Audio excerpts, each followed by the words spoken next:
Hello guys, welcome back. In this lecture we will be discussing about the blood supply of a long bone.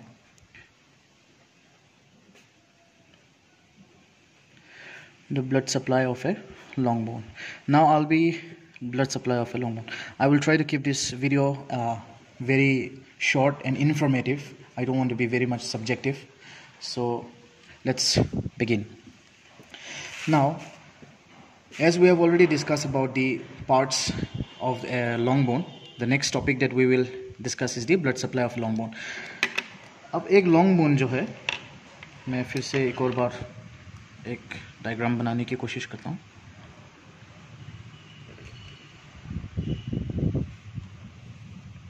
Now this bone, this young long bone is supplied by 4 different arteries.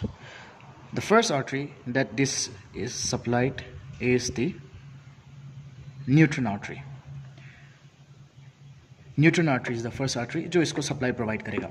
Now neutron artery. Now हम लोगों ने first lecture on skeleton 1 मैंने आपको बताया था classification of long bone में classification of bone according to shape में जो long bone थे उसमें 4 criteria होने ज़रूरी थे. कौन कौन से थे? First one was बोन्स में 2 एंड्स होने चाहिए. बोन्स के पास एक शाफ्ट होना चाहिए, मतलब 2 एपिफाइसिस 1 डायफाइसिस, एक न्यूट्रन फोरामेन और एक मेडुलरी कैविटी होना ज़रूरी था. तो वो जो न्यूट्रन फोरामेन है उस न्यूट्रन फोरामेन से हमारी ये न्यूट्रन आर्टरी पास करेगी. नाउ ये कैसे पास होता है? नाउ देखिए, जो इसका रिस्पेक्टिव न्यूट्रन आर्टरी होगा वो इस न्यूट्रन फोरामेन में एंटर करेगा.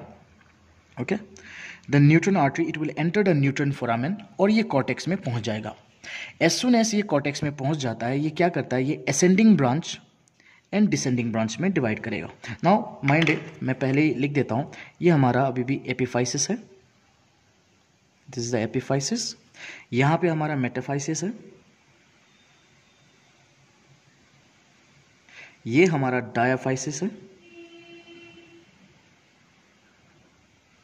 और ये भी हमारा एपिफाइसिस है. ये भी हमारा एपिफाइसिस है. नाउ ये न्यूट्रन आर्टरी क्या किया, इस न्यूट्रन आर्टरी ने यहाँ पे एक फोरामेन मौजूद है.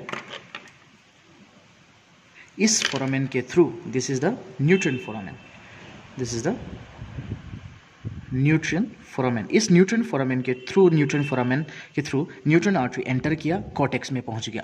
नाउ याद होगा आपको, ये शाफ्ट हम लोगों ने डायफाइसिस का जो स्ट्रक्चर बताया था, आउटवर्ड्स टू इनवर्ड्स. सबसे पहले पेरियोस्टम मौजूद है, उसके बाद कॉर्टेक्स मौजूद है, then we have the medullary cavity, right. So ये कॉर्टेक्स में एंटर कर जाएगा. As soon as it enters the cortex it divides into ascending branch and descending branch. ये असेंडिंग ब्रांच और डिसेंडिंग ब्रांच में पहुंच जाएगा. ये जो असेंडिंग ब्रांच और डिसेंडिंग ब्रांच है, ये मेटाफाइसिस के एरिया में पहुंच के यहाँ पे अपने आप पे टर्न हो जाता है और यहाँ पे हेयर पिन बेंड्स बनाना शुरू कर देते हैं. नाउ ये मैंने आपको प्रीवियस लेक्चर में भी बताया था कि मेटाफाइसिस में जो एंड होते हैं, आई मीन आर्टरीज होते हैं, वो हमारे हेयर पिन बेंड्स बनाते हैं. हेयर पिन का मतलब क्या होता है? सिंपल एक जो बैंड होता है, हेयर पिन जो इस तरह से एक बैंड होते हैं. बहुत सारे रोड में भी आपने देखा होगा हेयर पिन बेंड्स बोलते हैं, जो एकदम स्टीप एक कर्व्ड होता है, बहुत डायरेक्शंस दिखाने के लिए, मतलब रोड में होते हैं, उसको हम लोग हेयर पिन बैंड बोलते हैं. तो सिमिलर बैंड्स हमारे मेटाफाइसिस में मौजूद है. ना ये जो हेयर पिन बैंड है इसका बहुत ज़्यादा इंपॉर्टेंस है. क्या इंपॉर्टेंस है आप देखिए, क्लिनिकल में हमेशा एक चीज़ पूछा जाता है, या वाइवा में बहुत फेवरेट क्वेश्चन होते हैं, कि एक डिजीज़ होता है जिसको हम लोग बोलते हैं ऑस्टियोमाइलेटिस. ऑस्टियोमाइलेटिस. ना आपको पता है कि जहाँ पे भी आइटिस लग जाता है इसका मतलब होता है इन्फ्लेमेशन. ना ये बोन का एक इन्फ्लेमेटरी डिसऑर्डर है, डिजीज़ है, जो कि बैक्टीरिया या एम्बोलिस इन सबसे फॉर्म होते हैं. नाउ ये जो ऑस्टियोमाइलेटिस है ये सिर्फ और सिर्फ चिल्ड्रन में होता है. ये आप ध्यान रखिए, ऑस्टियोमाइलेटिस जो है सिर्फ और सिर्फ चिल्ड्रन में होता है. क्यों? मैं बताता हूँ आपको. ये जो हमारा हेयर पिन बैंड है, हेयर पिन बैंड मतलब आगे की तरफ जाके ये टर्न हो गया और यहाँ से आगे इसका कोई और रोड नहीं है, रास्ता नहीं है कहीं पे भी जाने का. तो यहाँ पे क्या होता है, समटाइम्स बैक्टीरियाज जो होते हैं वो यहाँ पे जाने के बाद वो ट्रैप हो जाता है, वो यहाँ पे फंस जाता है और वो कहीं आगे नहीं जा पाता है. इसी की वजह से बैक्टीरियाज यहाँ पे जो प्रेजेंट होते हैं, जो यहाँ पे फंस जाते हैं, वो यहीं पे इन्फार्क्शन करना शुरू कर देता है एंड ऑस्टियोमाइलेटिस रिजल्ट होता है. तो ये मेटाफाइसिस एरिया में होता है. नाउ जैसे जैसे आगे देखेंगे आप देखेंगे जैसे कि आपने पहले लेक्चर में भी देखा था कि मेटाफाइसिस जो है वो हमारे एडल्ट में नहीं होता है। तो सिंस मेटाफाइसिस एडल्ट में नहीं होता है तो क्या होगा, ये एन आर्टरीज भी मौजूद नहीं होगा, ये बाद में जाके दूसरे आर्टरीज के साथ एनास्टमोसिस कर जाते हैं। Anastomosis, what is anastomosis?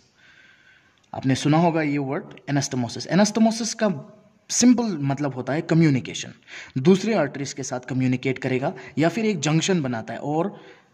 और जंक्शन, बहुत सारे आर्टरीज के जंक्शन जो होते हैं उसको हम लोग एनास्टमोसिस बोलते हैं। तो यहाँ पे भी अभी एनास्टमोसिस बनेंगे, मैं आपको बताऊंगा धीरे धीरे। तो जब ये बाद में मेटाफाइसिस हट जाएगा तो ये मेटाफाइसल आर्टरी मतलब जो मेटाफाइसल हेयरपिन बैंड है ये भी खत्म हो जाएगा और ऑस्टियोमाइलिटिस नहीं हो सकता है, क्योंकि एडल्ट में मेटाफाइसिस होता ही नहीं है। तो अगर आपसे पूछा जाता है कि व्हाट इज ऑस्टियोमाइलिटिस, ये तो आपको पता ही है कि it is an inflammation of the bone, और ये सिर्फ चिल्ड्रन में हो सकता है क्योंकि ये ऑस्टियोमाइलिटिस जो है ये मेटाफाइसिस में होता है, और मेटाफाइसिस सिर्फ और सिर्फ चिल्ड्रन में होता है, हम एडल्ट्स में नहीं होता है। इसको आप लोग ध्यान रखिएगा। तो न्यूट्रन आर्टरी जो है, वापस आते हैं न्यूट्रन आर्टरी पे।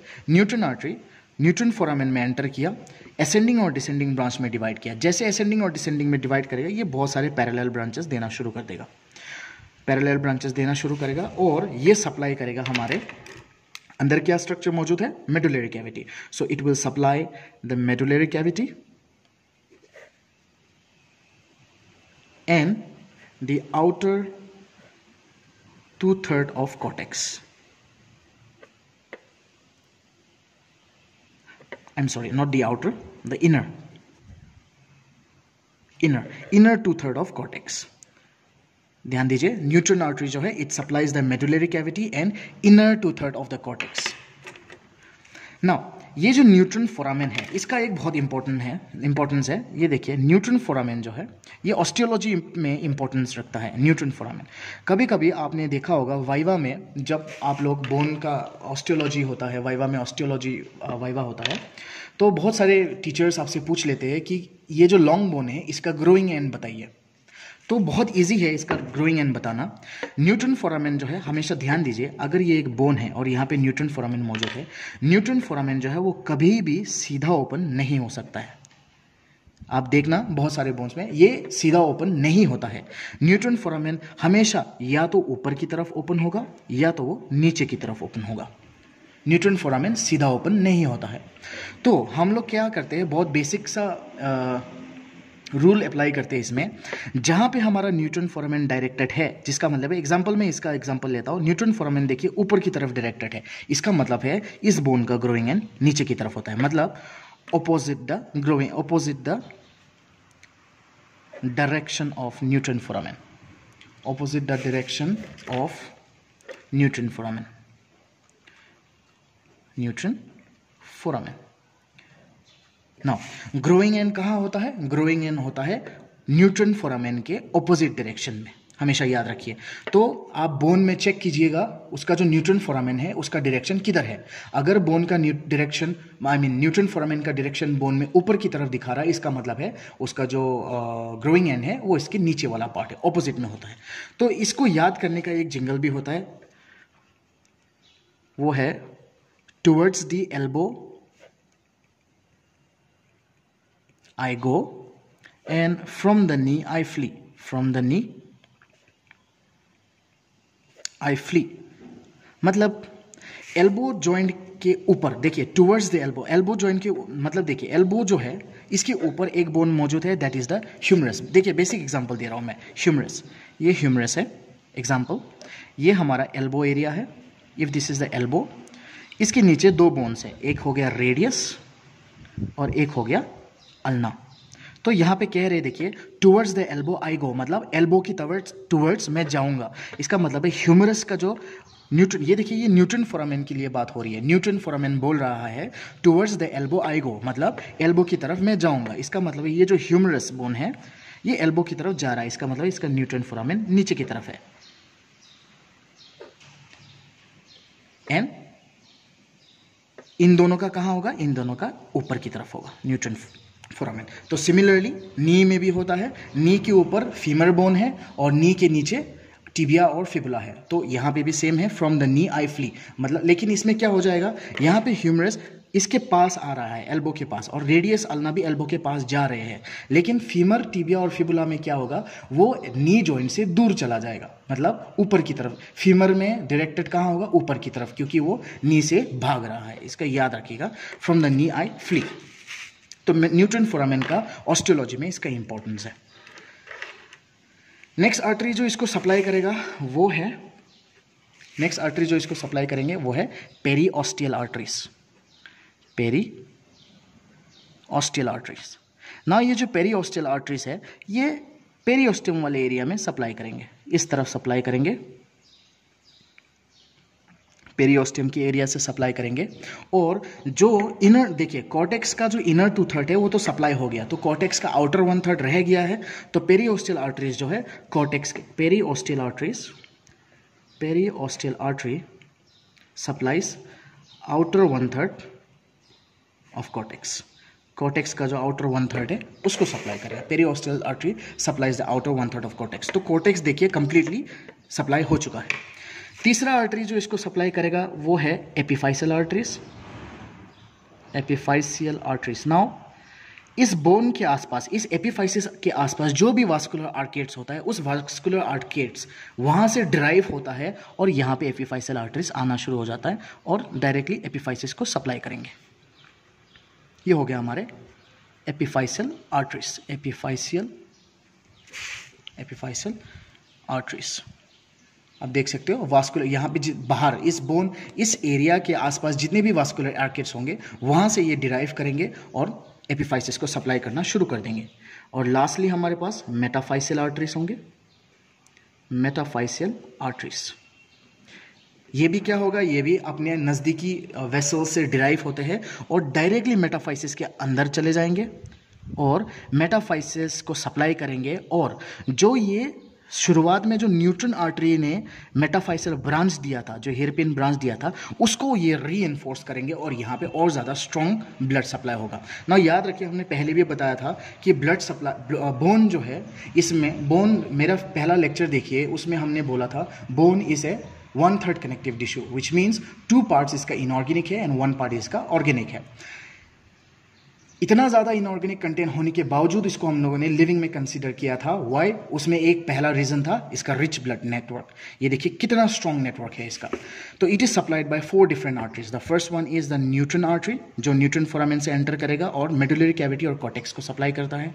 पेरीऑस्टियल आर्टरीज, नाम खुद बता रहा है कि पेरीऑस्टियम को सप्लाई करेगा। एपिफाइसियल आर्टरीज एपिफाइसिस को सप्लाई करेंगे। लास्टली मेटाफाइसियल आर्टरीज, ये मेटाफाइसिस को सप्लाई करेंगे।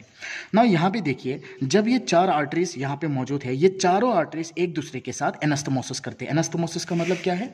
जंक्शन, एक कम्युनिकेशन या फिर जंक्शन। आप देख सकते हो यहाँ पे ये सारे आर्टरीज एक दूसरे के साथ कम्युनिकेट कर देते हैं। तो जैसे एडल्ट हो जाते हैं हम लोग, मतलब ये जो long bone, young long bone adult long bone में कन्वर्ट होगा तो मेटाफाइसिस हट जाते हैं। जैसे मेटाफाइसिस हट जाएगा तो ये जो हेयरपिन बैंड्स है ये भी खत्म हो जाएंगे और ये एक कम्युनिकेशन डेवलप कर लेगा इन सारे आर्टरीज के साथ, एपिफाइसियल आर्टरीज, मेटाफाइसियल आर्टरीज और पेरीऑस्टियल आर्टरीज। ये चारों की चारों आर्टरीज एक दूसरे के साथ एनास्टोमोसिस कर लेते हैं और हमारे इस बोन को एक बहुत स्ट्रॉन्ग वास्कुलर सप्लाई देते हैं। So this is all about skeleton bone. Bone के बारे में इतना हम लोगों को पढ़ना है। इस पूरे टॉपिक में मैंने तीनों लेक्चर्स में जो एग्जाम पॉइंट ऑफ व्यू से बहुत इंपॉर्टेंट क्वेश्चन है वो है बोन अकॉर्डिंग टू शेप। उसका जो क्लासिफिकेशन है अकॉर्डिंग टू शेप बहुत ज़्यादा पूछा जाता है, वो आपको अच्छे से भी पता होना चाहिए। दूसरा, ये blood supply of long bone, this is a very important topic, इसको अच्छे से पढ़िएगा। Thank you so much. And next lecture में हम लोग डिस्कस करेंगे joints. So for more lectures please subscribe and see you soon.